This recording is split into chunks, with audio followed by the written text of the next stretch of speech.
Hey guys, Fire here, and thank you for joining me for another hardware review. This time we're checking out the Vulcan 2 TKL Pro.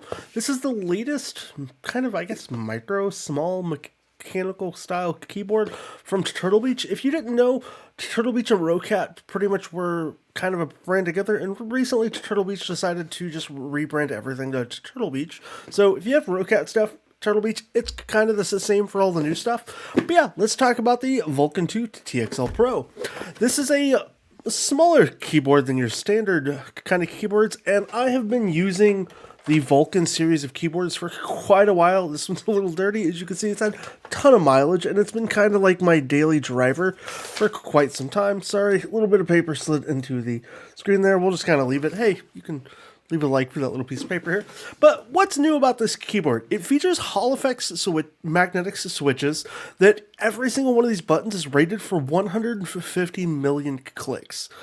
You're never going to do that, so this is probably going to last you your life or until you decide to upgrade or you've destroyed or damaged it. It also features rapid trigger performance for ultra-fast key response and adjustable multi-point actuation for each individual key.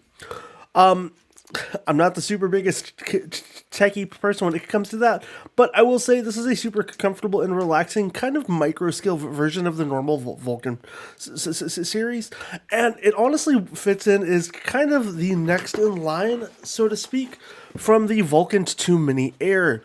Again, like I said, Rocat has been rebranded to Turtle Beach, so keep that in mind. The big difference here between the Vulcan 2 Air, which comes in Mini Air, comes at $180. The Vulcan 2 TXL Pro comes in at only $150, so you're going to get a $20 price reduction. Now, the biggest difference here is you're not really going to have those optical switches, but the biggest thing you're losing is this is not a wireless keyboard.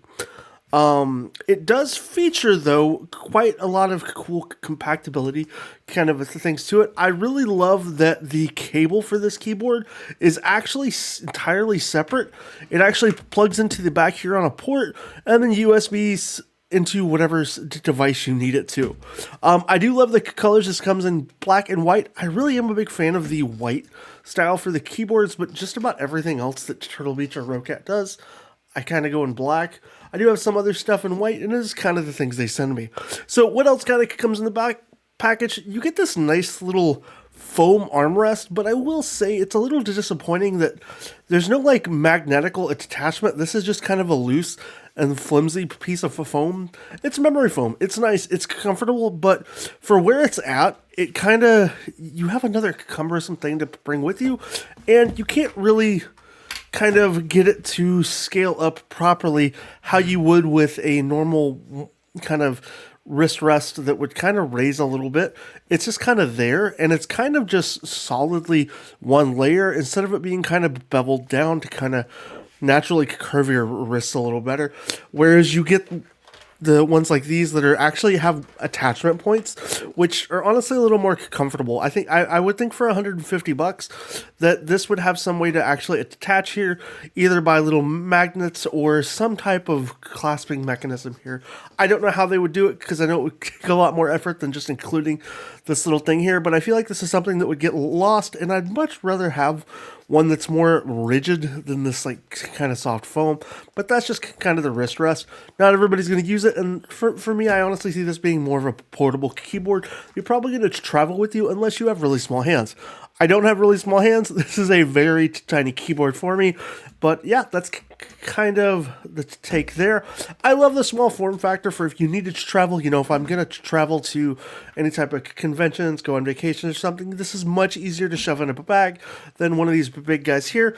And it's going to probably replace this Bluetooth one that I have been using and wireless one, because honestly, I don't really need wireless, and this one's a little cleaner and more up to date. Overall, I think this is a decent mid kind of level for the Turtle Beach Rocat series.